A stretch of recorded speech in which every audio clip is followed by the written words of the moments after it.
Simhadripuram పిఎస్లో ACB అధికారులు సోదాలు నిర్వహించారు. ఒక కేసులో లంచం తీసుకుంటూ ఎస్ఐ అనిల్ కుమార్ పట్టుపడ్డాడు.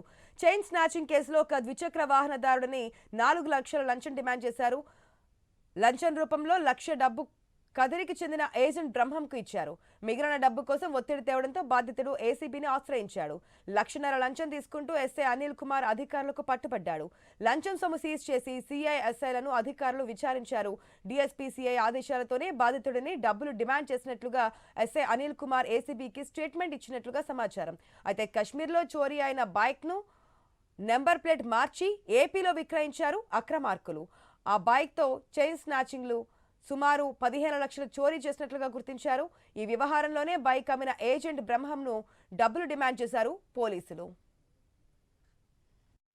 సింహాద్రిపురం ఎస్ఐ గారు తర్వాత పులివెందుల రూరల్ సిఐ గారు ఆ బ్రహ్మం అనే వ్యక్తిని పిలిపించి, నువ్వు బీహార్కి చెందినటువంటి ఆ వ్యక్తికి అమ్మినటువంటి బైకు సీసీ కెమెరాల్లో వచ్చింది కాబట్టి నువ్వు ఈ నేరంలో నీకు భాగం ఉందని అతన్ని బలవంతంగా బెదిరించి, ఎవరైతే నిజమైన ముద్దాయి ఉన్నాడో బీహార్కి చెందినటువంటి దిలీప్ అనే వ్యక్తిని అరెస్ట్ చేయకుండా ఆ వ్యక్తిని తీసుకొచ్చి ఆ వ్యక్తి దగ్గర డబ్బులను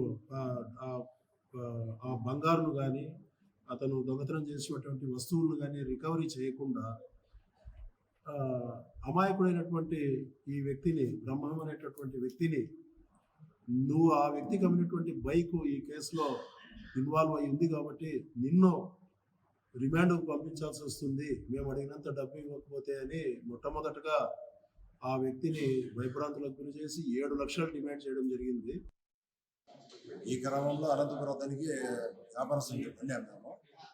ఆమె తీసుకుపోయిన అతను బీహార్ వాళ్ళకి అన్నాడు. వాళ్ళు పోయి దొంగతనాలు చేసినారంట. మాకైతే అంత తెలియదు. ఎస్ఐ సార్ ఫస్ట్ ఓనర్ని పిలుచుకొని మా దగ్గరకు వచ్చి మమ్మల్ని అంతా సింహాద్రిపురం పిఎస్కి పిలుచుకొచ్చారు.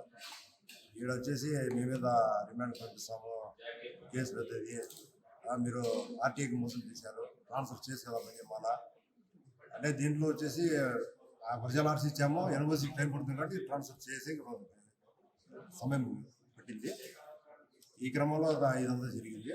అతను బెదిరిస్తేనే అమౌంట్ డిమాండ్ చేశాడు. మొత్తం 7 లక్షలు అడిగితే దాంట్లో 5 మంది ఉన్నాము. బళ్ళు మొత్తం వచ్చిన ఉన్నాము. ఆ చివరి వ్యక్తికి 2 లక్షలు, మాకు 1 లక్ష ఒప్పందం అయింది.